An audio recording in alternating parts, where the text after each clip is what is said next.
Hello friends, नमस्कार। मैं योगेश चतुर्वेदी। आज आपके लिए जो टॉपिक लेके आया हूं वो है सार्थक अंक या सिग्निफिकेंट डिजिट्स। फ्रेंड्स, ये जो सिग्निफिकेंट डिजिट्स हैं, ये टॉपिक जब आप अपने विद्यालय में अपनी बुक में पढ़ेंगे तो कोई बहुत ज़्यादा कठिन टॉपिक नहीं है, बहुत सिंपल से रूल हैं और आपको मुझे पूर्ण विश्वास है बहुत इजीली समझ में आ भी जाएगा। लेकिन एक डाउट आपके माइंड में हमेशा रहेगा कि ये सिग्निफिकेंट डिजिट्स होती क्या हैं। तो आज का वीडियो आपके लिए इसलिए बेहद इंपॉर्टेंट हो जाता है यदि आप वास्तव में सिग्निफिकेंट डिजिट्स को जानना चाहते हैं। यदि आप केवल याद करना चाहते हैं तो फिर कहीं कोई समस्या है नहीं, क्योंकि वो तो बहुत सिंपल से रूल्स हैं। लेकिन यदि हम समझना चाहते हैं तो फिर आज का टॉपिक आपके लिए बहुत इंटरेस्टिंग और इम्पोर्टेंट टॉपिक है। तो फ्रेंड्स, शुरू करते हैं आज का हमारा टॉपिक। तो सिग्निफिकेंट शब्द का मतलब जैसे यहां सार्थक लिखा है वैसे हम इसको महत्वपूर्ण भी कह सकते हैं।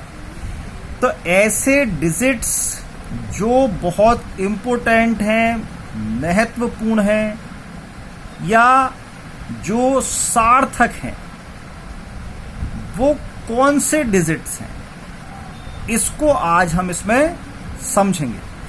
तो फ्रेंड्स, जब भी आप कोई मेजरमेंट करेंगे, फिजिक्स बेस्ड है मेजरमेंट के ऊपर। फिजिक्स में मापन बहुत इंपॉर्टेंट भाग है।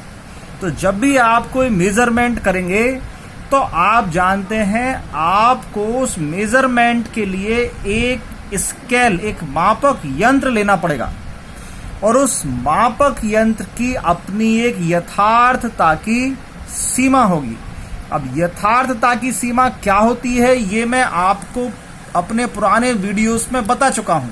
तो यदि आप यथार्थता की सीमा भूल चुके हैं या आप आज पहला वीडियो ही मेरा ये देख रहे हैं, इसके पहले के वीडियोस आपने नहीं देखे हैं, तो फिर आप मेरा यथार्थता की सीमा वाला वीडियो जरूर देख लीजिए, क्योंकि मैंने एक एक शब्द को मेरे हर वीडियो में बहुत गंभीरता से समझाया है। क्योंकि मैं जानता हूं और इस बात पर विश्वास करता हूं कि फिजिक्स बहुत अच्छा सब्जेक्ट है, बहुत इंटरेस्टिंग सब्जेक्ट है, लेकिन तब जब वो हमको समझ में आता है।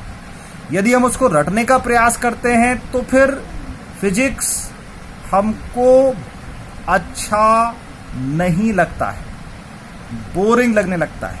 तो इसलिए आप एक एक शब्द को समझें और फिर आगे बढ़ें, तो फिर आपको फिजिक्स जैसा कोई भी सब्जेक्ट अच्छा नहीं लगेगा। आपको फिजिक्स में इतना इंटरेस्ट आएगा क्योंकि फिजिक्स है ही बहुत अच्छा सब्जेक्ट। तो फ्रेंड्स, जब भी आप किसी भी मापक यंत्र से किसी राशि को नापेंगे तो हर मापक यंत्र की एक यथार्थता की सीमा है। यथार्थता की सीमा को हम शॉर्ट में ऐसे समझ लें कि हर यंत्र की एक लिमिट है, वो कहां तक शुद्ध मान ज्ञात कर सकता है। या और सिंपल शब्दों में कहूं तो प्रत्येक यंत्र की एक लिमिट है कि वो दशमलव के बाद कितने अंकों तक मापन कर सकता है।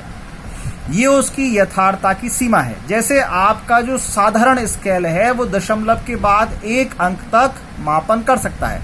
अब अपने स्केल में देखो तो आपको 0.1 से लेकर 1.1, 2.1, 5.7, 8.9 ऐसे आप उससे नाप पाएंगे। तो आप दशमलव के बाद कितने अंक तक नाप पाए? एक ही अंक नाप पाए ना। तो ऐसे ही जब हम वर्नियर कैलिपर से नापते हैं तो दशमलव के 2 अंक तक शुद्ध मापन कर लेते हैं। स्क्रू गेज से नापते दशमलव के 3 अंक शुद्ध मापन कर लेते हैं। तो इस प्रकार उनकी यथार्थता की सीमा हमको ये बता देती है कि आप इस यंत्र से कितने अंक तक शुद्ध मापन कर सकते हैं। तो अब यदि आपने कोई मेजरमेंट किया है तो आप क्या चाह रहे हैं कि आपका मेजरमेंट शुद्ध हो, तो इसलिए हम मापक यंत्र की यथार्थता की सीमा में ही नापते हैं। मतलब हम मन से नहीं लिखते हैं कि हम नाप रहे हैं स्केल से, जो कि दशमलव के 1 अंक तक नापता है, और हम पीछे लिखे जा रहे हैं मन से 3-4 अंक, तो वो तो बिल्कुल गलत मापन है। तो इस प्रकार जब आप किसी मापक यंत्र से नापेंगे तो उसकी यथार्थता की सीमा के अंतर्गत आप नापेंगे, तो मापन वो शुद्ध कहलाएगा।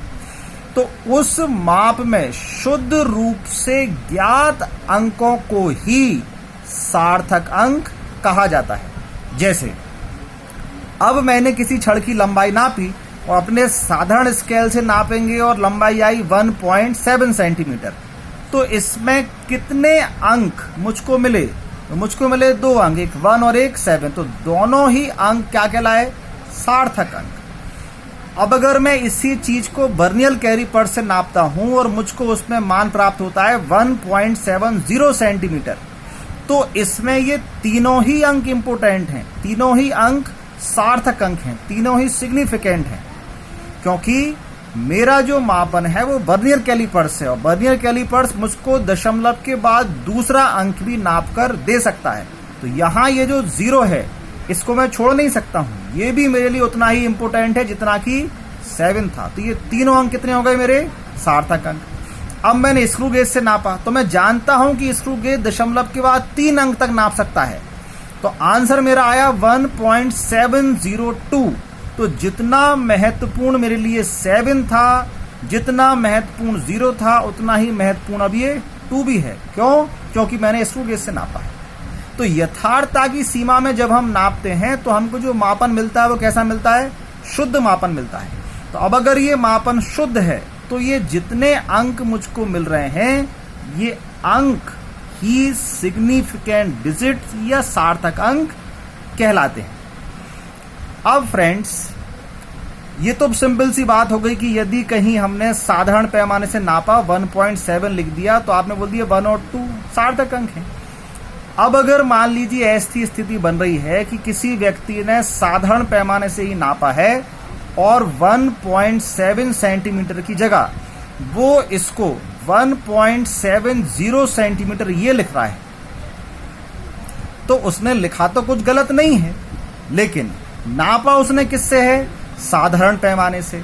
तो साधारण पैमाना क्या मुझको ये पीछे वाला 0 नाप के देगा? नहीं नाप के देगा। तो इस स्थिति में क्या मैं 0 पर भरोसा करूंगा? नहीं करूंगा। मैं किस पर भरोसा करूंगा? केवल 1.7 पर। तो इस स्थिति में मैं फिर किसको छोड़ दूंगा? इस 0 को। तो साधारण पैमाने से यदि मैं नाप रहा हूं तो फिर दशमलव के बाद का जो दूसरा अंक है वो मेरे लिए महत्व नहीं रखता है, वो मेरे लिए सिग्निफिकेंट नहीं है। तो इसलिए फिर केवल 2 ही सिग्निफिकेंट डिजिट्स होंगे। अब अगर मान लीजिए किसी व्यक्ति ने साधारण पैमाने से नापकर 1.702 लिख दिया, तो अब ये जो 1.702 लिखा है, यदि इसको स्क्रू गेज नाप रहा होता तो मुझे जितना विश्वास 1 पर है उतना ही 7 पर है, उतना ही 0 पर है, उतना ही 2 पर भी है। लेकिन यदि साधारण पैमाने से नापकर ये वो लिखेगा तो क्या मुझे इन सभी डिजिट्स पर विश्वास होगा? क्या ये सभी डिजिट्स मेरे लिए सिग्निफिकेंट होंगे? नहीं होंगे। मुझे कहां तक विश्वास होगा? मुझे उसके दशमलव के बाद 1 अंक तक पर तो विश्वास होगा, क्योंकि वो जो पैमाना है वो दशमलव के बाद 1 अंक को तो नाप सकता है, लेकिन पीछे और अंकों को नहीं नाप सकता। तो इस स्थिति में अब आपसे पूछे बताओ उसमें सिग्निफिकेंट फिगर कितने हैं, तो फिर आप बोलेंगे 1 और 7 ये 2 सिग्निफिकेंट फिगर नहीं है। तो अब आपको ये बात थोड़ी थोड़ी क्लियर होना स्टार्ट हो गई होगी कि सिग्निफिकेंट फिगर का मतलब है हमको जो भी संख्या दी गई है, जो भी राशि माप कर दी गई है, उसमें वो कौन कौन से अंक हैं जो हमारे लिए इंपोर्टेंट हैं, जिन पर हम भरोसा कर सकते हैं, जो हमारे लिए बिल्कुल सही हैं, और वो कौन से अंक हैं जो हमारे लिए सही नहीं हैं, जो विश्वसनीय नहीं है, जिनको हम छोड़ सकते हैं। तो जिनको हम छोड़ सकते हैं वो सिग्निफिकेंट नहीं कहलाएंगे। जिन पर हम भरोसा करते हैं वो सिग्निफिकेंट हमारे कहलाएंगे। तो अब अगर मान लीजिए आपने इस प्रकार से 3 स्केलों से कोई 3 चीज नापी और आपने सार्थक अंक इस प्रकार निकाल लिए, तो यहां तक तो कोई समस्या फिर है ही नहीं। साधारण पैमाना हमको हमेशा 2 अंक लिख के देगा, हमेशा आप बोल दोगे 2 इसमें सार्थक अंक है। वर्नियर कैलिपर से 3 मिल जाएंगे, स्क्रू गेज से आपको 4 मिल जाएंगे। लेकिन कभी कभी ऐसा होता है कि किसी व्यक्ति ने हमको ये नहीं बताया कि ये मापन उसने किस पैमाने से किया है, तो फिर आपको ये जो दशमलव के बाद आने वाले डिजिट्स हैं, इन्हीं को देखकर ये पहचानना होता है कि जो हमारे पास माप दी गई है वो वास्तव में किस पैमाने से नापी गई होगी और उसमें कितने अंक सार्थक अंक होंगे। इसलिए सार्थक अंकों की गणना करने के लिए कुछ नियम बना दिए गए हैं कि आप इन नियमों पर उस संख्या को तौलेंगे और उसमें से जो भी चीज हमारे लिए इन नियमों पर खरी उतरेगी उतने अंक हम सार्थक अंक मानेंगे, बाकी सबको हम छोड़ देंगे। तो सबसे पहला नियम हमको मिलता है, सभी अशून्य अंक सार्थक अंक होते हैं। हमारे पास 0 से लेकर 9 तक कुल 10 अंक होते हैं, जिसमें 0 को हटा दें अपन क्योंकि अशून्य की बात चल रही है, तो 1 से लेकर 9 तक सभी अशून्य अंक हैं। तो ये नॉन जीरोस जितने हैं वो सभी सार्थक अंकों में शामिल होंगे। दूसरा नियम, मात्रक बदलने से सार्थक अंकों की संख्या पर कोई प्रभाव नहीं पड़ेगा। जैसे यदि किसी ने मुझको साधारण पैमाने से नाप कर दे दिया कि इस छड़ की लंबाई 1.7 सेंटीमीटर है, तो अब कोई दूसरा व्यक्ति है जो इसी को मिलीमीटर में लिख रहा है, तो 17 मिलीमीटर लिख देगा। अब कोई तीसरा व्यक्ति है जो इसी माप को यदि मुझको मीटर में लिख कर देगा, तो वो 0.017 लिखकर दे देगा। अब चूंकि साधारण पैमाने से नापी गई राशि है, तो साधारण पैमाने से जब हम नापते हैं तो हमको 2 डिजिट्स मिलती हैं, तो 2 सार्थक अंक हैं, यहां भी 2 सार्थक अंक हैं। लेकिन यहां हम देख रहे हैं कि ये जीरोस हमारी बढ़ गई हैं, तो क्या इन जीरो को शामिल करेंगे या नहीं करेंगे? तो उन्होंने हमसे कहा कि यदि हमने मात्रक को बदला है तो मात्रक बदलने से सार्थक अंकों की संख्या नहीं बदलाएगी। मतलब यहां 2 सार्थक अंक थे तो यहां भी 2 ही माने जाएंगे और यहां भी 2 ही माने जाएंगे। तो ये आपको इसमें पता चला कि मात्रक बदल देने से हमारे पास जो 2 सार्थक अंक हैं उनमें क्या परिवर्तन हो सकता है। तो हम देख रहे हैं उन 2 सार्थक अंकों के पीछे ये इस तरफ या इस तरफ भी जीरोस में परिवर्तन हो सकता था। मात्रक आप बदलेंगे तो मात्रक बदलने से दशमलव के आगे पीछे हो जाने से ये जीरो ही या तो बढ़ सकते हैं या घट सकते हैं। तो इसका मतलब ये हुआ कि जितने नॉन जीरोज हैं वो तो सभी सार्थक अंक होते हैं, लेकिन जीरो पर ये भरोसा नहीं दिखा रहे हैं, क्योंकि मात्रक बदलने से ये जीरो वाली चीज बढ़ जाती है या घट जाती है। तो इन्होंने पहला नियम डाल दिया हमको मात्रक से संबंध में कि मात्रक बदलने से जीरो बढ़ जाएं अथवा घट जाएं उनको शामिल नहीं करना है। आपको एक बार जितने सार्थक अंक मिल गए वो उतने ही सार्थक अंक माने जाएंगे। अब यदि मान लीजिए इस व्यक्ति ने इस 1.7 को मिलीमीटर और मीटर में, अब ये दशमलव के बाद जीरो बड़ा घटाकर ना लिखकर 10 की घात के रूप में लिख के दे दिया। ये 1.7 सेंटीमीटर को ही 1.7 इंटू 10⁻⁻² मीटर लिख दिया, या 1.7 इंटू 10⁻1 मिलीमीटर लिख दिया। तो अब इस प्रकार लिख देने से ये जो 10 की घातें आ गई हैं, क्या ये हम शामिल करेंगे? तो फिर हमको ये पता चला कि यदि हम एक ही राशि को अलग अलग मात्रक में लिखते हैं, तो जैसे ये दशमलव आगे पीछे हो जाने से जीरो हमारे बढ़ जाते थे या घट जाते थे, वैसे ये 10 की घातें भी हमारी बढ़ सकती हैं या घट सकती हैं। मतलब ये 10 की घातें भी भरोसेमंद नहीं है, तो फिर हम 10 की घातों को भी सार्थक अंकों में शामिल नहीं करते हैं। तो अब हमको ये पता चल गया कि मात्रक बदल देने से या तो हमारे जीरोस की संख्या बढ़ रही है, घट रही है, या 10 की घातें परिवर्तित हो रही हैं। उन्होंने क्लियर कह दिया कि 10 की घातों को आप शामिल ही मत करो। तो 2 सार्थक अंक यहां हैं, 2 यहां हैं और 2 ही यहां पर भी हैं। मात्रक बदल देने से जो जीरोस बढ़ रहे हैं, घट रहे हैं, उनको शामिल मत करो। तो 2 सार्थक अंक यहां थे तो यहां भी हैं। अब जीरो के बारे में हमारे मन में एक ये भ्रांति भी आ सकती है कि हम देख रहे हैं ये जीरो ही गड़बड़ कर रहा है, इसीलिए ऊपर इनने अशून्य अंक ही लिए थे। तो इसका मतलब क्या जीरो को कभी भी शामिल नहीं करना? तो उन्होंने अगला नियम दिया कि हमेशा जीरो छोड़ने योग्य नहीं है। अब कब नहीं छोड़ेंगे हम जीरो को? यदि जीरो किन्हीं भी 2 अशून्य अंकों के बीच में आ जाए। जैसे लिखा हमने 2002, तो ये आगे अशून्य अंक, पीछे अशून्य अंक और इसके बीच में जीरो आ गए। अब इसमें कितने सार्थक अंक होंगे? तो ये दोनों जीरो शामिल किए जाएंगे। तो 1 2 3 4। तो यदि जीरो 2 अशून्य अंकों के बीच में आ रहे हैं तो वो शामिल होंगे। तो फिर इनने आपसे पूछा ठीक है, तो फिर कब छोड़े जाएंगे ये भी क्लियर बता दो। तो उन्होंने कहा ठीक है।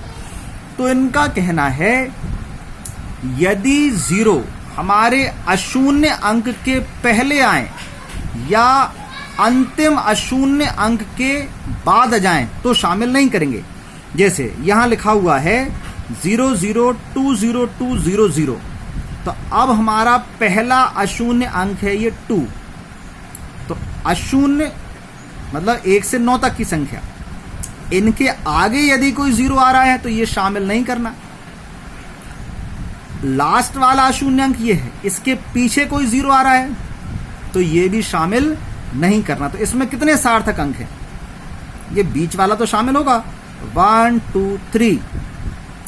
अब इसमें एक कंडीशन लगाई, लेकिन यदि कहीं कोई ऐसी स्थिति फंस रही है कि हमारी संख्या में कहीं दशमलव लगा आ रहा है, जैसे यही संख्या है वो इस प्रकार लिखी है 0.020200, मतलब संख्या में दशमलव आ गया।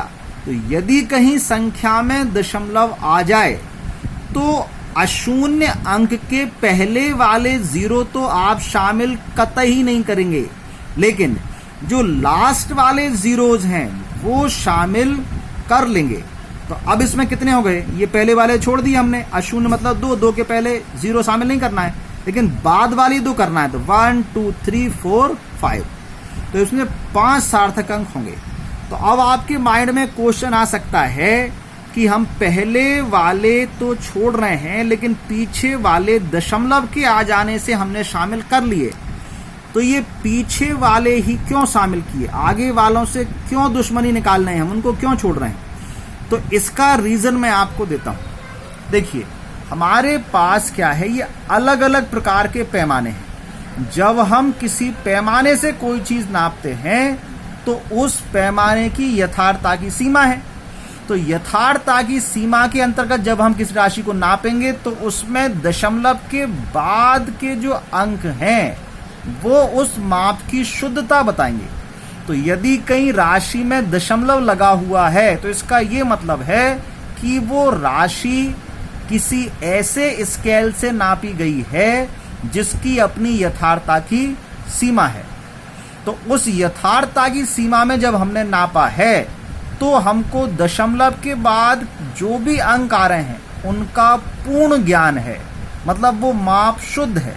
जैसे स्क्रू गेज हमको दशमलव के 3 अंक तक नाप के देता है, तो स्क्रू गेज दशमलव के 3 अंकों को जानता है, तो ये तीनों ही अंक शुद्ध हैं। तो फिर हम ये पीछे वाले अंकों को नहीं छोड़ सकते, अब चाहे अशून्य हो या फिर शून्य। जैसे वर्नियर कैलिपर्स ने जब हमको नाप के दिया तो 1.70 आया, तो इसमें ये जो पीछे वाला जीरो है अब ये पूर्णतः शामिल होगा। क्यों? क्योंकि वर्नियर कैलिपर्स हमको दशमलव के दूसरे अंक तक नाप के दिखा सकता है।